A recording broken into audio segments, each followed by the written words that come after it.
Hello, my name's Christopher Donald. Welcome to my channel, and thanks for joining me. I'm going to be showing a demonstration on throwing a plate on the potter's wheel the quote easy way. I have a separate video on doing it kind of the classic way most people are shown, and this technique is significantly easier to do.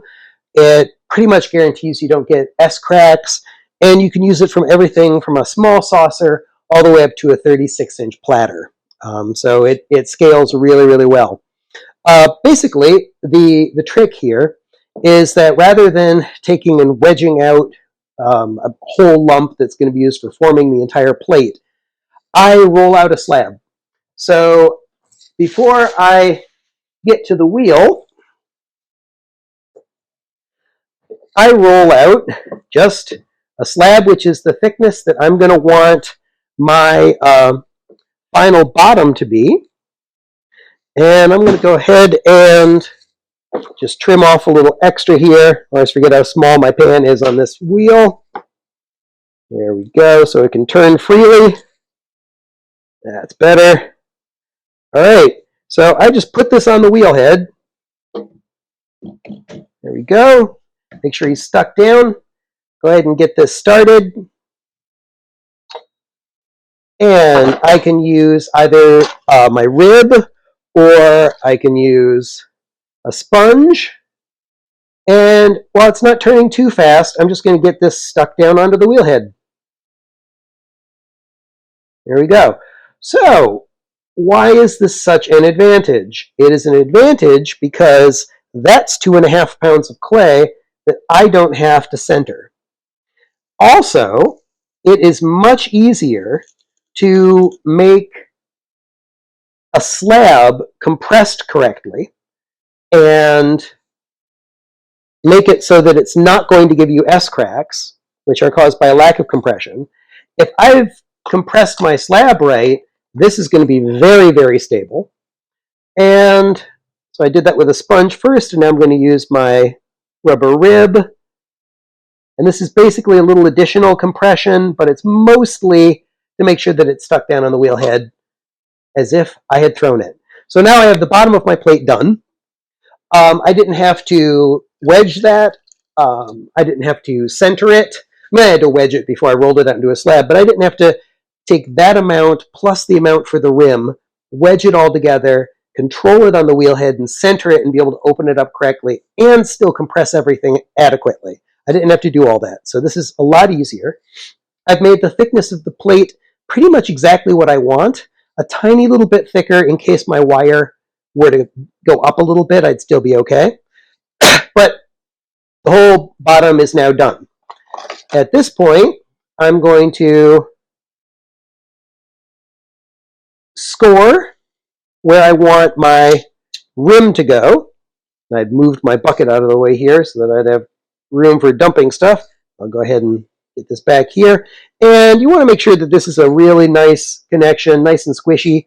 I'm going to put a little bit of water there with my sponge. So while I'm scoring this, that's a much better connection. Excellent. All right, I've got a coil all ready to go. And I'm just going to put my coil on here and get this scored. Now, for the coil that you put on, there's a couple of tricks with this. One is you can just roll the thing out. Bob's your uncle. You feel comfortable rolling out big, long coils, no problem. The other is you roll out a really uneven coil, or just kind of make a rough coil, put rolling sticks on either side of it, roll it into basically a big flat coil or a slab coil, and then you trim that slab coil with rulers, a yardstick, and make it so that it's perfect. So you're putting a perfectly rectangular or square piece onto the wheel. I'm just going to kind of do it this way and then even it out while it's on the wheel.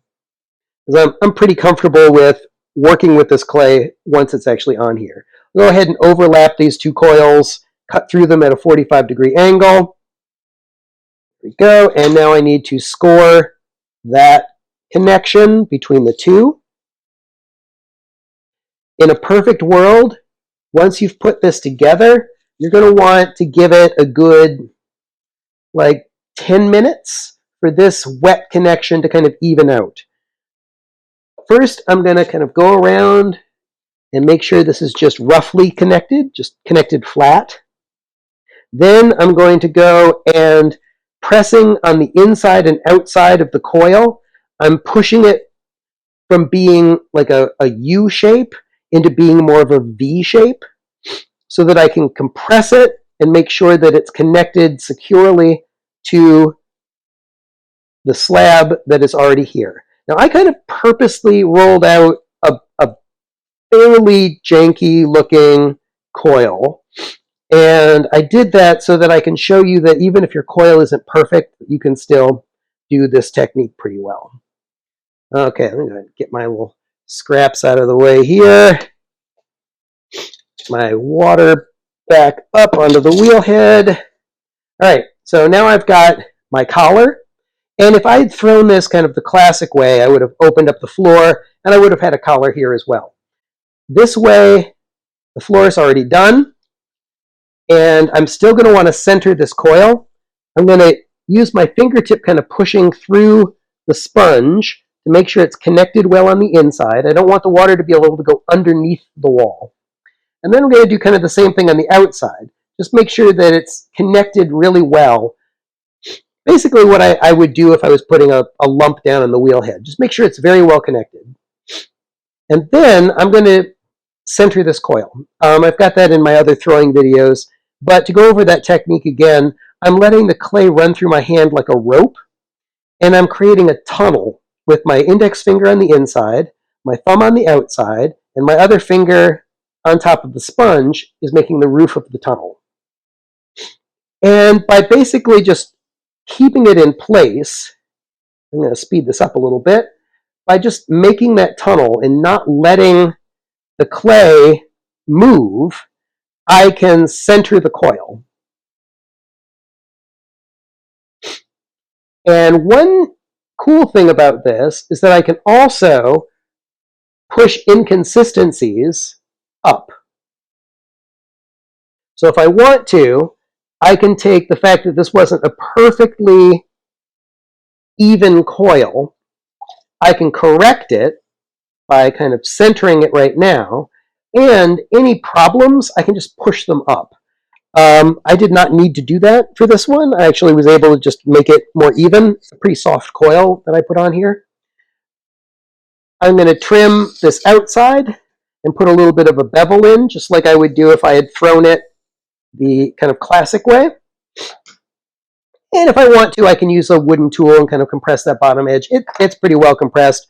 With my sponge, it worked fine. So now I have a collar, just like I would have if I had opened the floor up after centering a lump. And now I can just throw my rim as if I had started off exactly the same way as before. Now, when you're throwing a plate rim, make sure that that wall is tapered, meaning it's like a bowl. It's thicker at the bottom than it is at the rim, and that taper is going to allow it to support itself. So you don't want to push it too far and have there be no clay kind of to support it. And I'm just going to use my wooden rib here to kind of put that shape in and compress it a little. And I'm going to slow it down a bit now that the rim's more open. I want to make sure that I don't have it go too fast. It'll kind of want a pancake. Then I'm going to compress this flat. And push it down a little bit more if I want at this point. There we go, nice and compressed. Clean up the rim. Clean up here. And there we go. So, significantly less manhandling. Just as consistent of a result. The bottom will not S-crack. And it's just a lot easier. Especially if you're needing to try and make something that's bigger. I think a lot of people by year 2, year 3 can manhandle a 4-pound lump and they can make a plate because you're going mostly out. Most of the weight becomes a floor. But they still tend to have a lot of problems with warping and cracking because it's a lot to compress correctly. So this is going to take all of that out of the equation. Anyone who's been throwing for even a year can throw a 1-inch wall.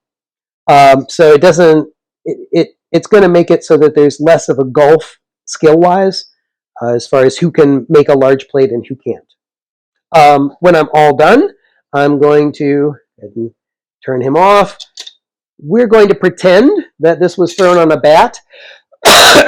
As I mentioned in my previous video, a bat is just a removable platform that's usually affixed to the wheel head with 2 pins, like Allen pins. And you throw plates and large bowls and things on it so that you can pick that platform up and move the piece around while it's really soft and it's difficult to move.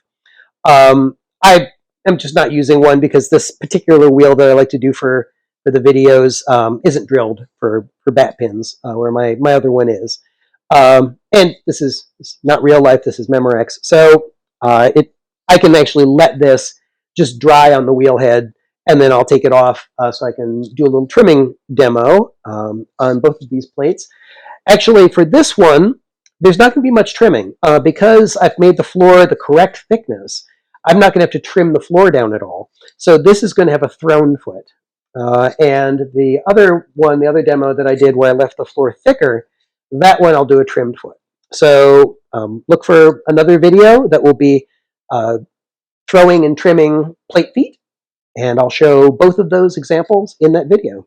Yeah, thanks for joining me. And make sure you subscribe so that you're alerted when new videos drop.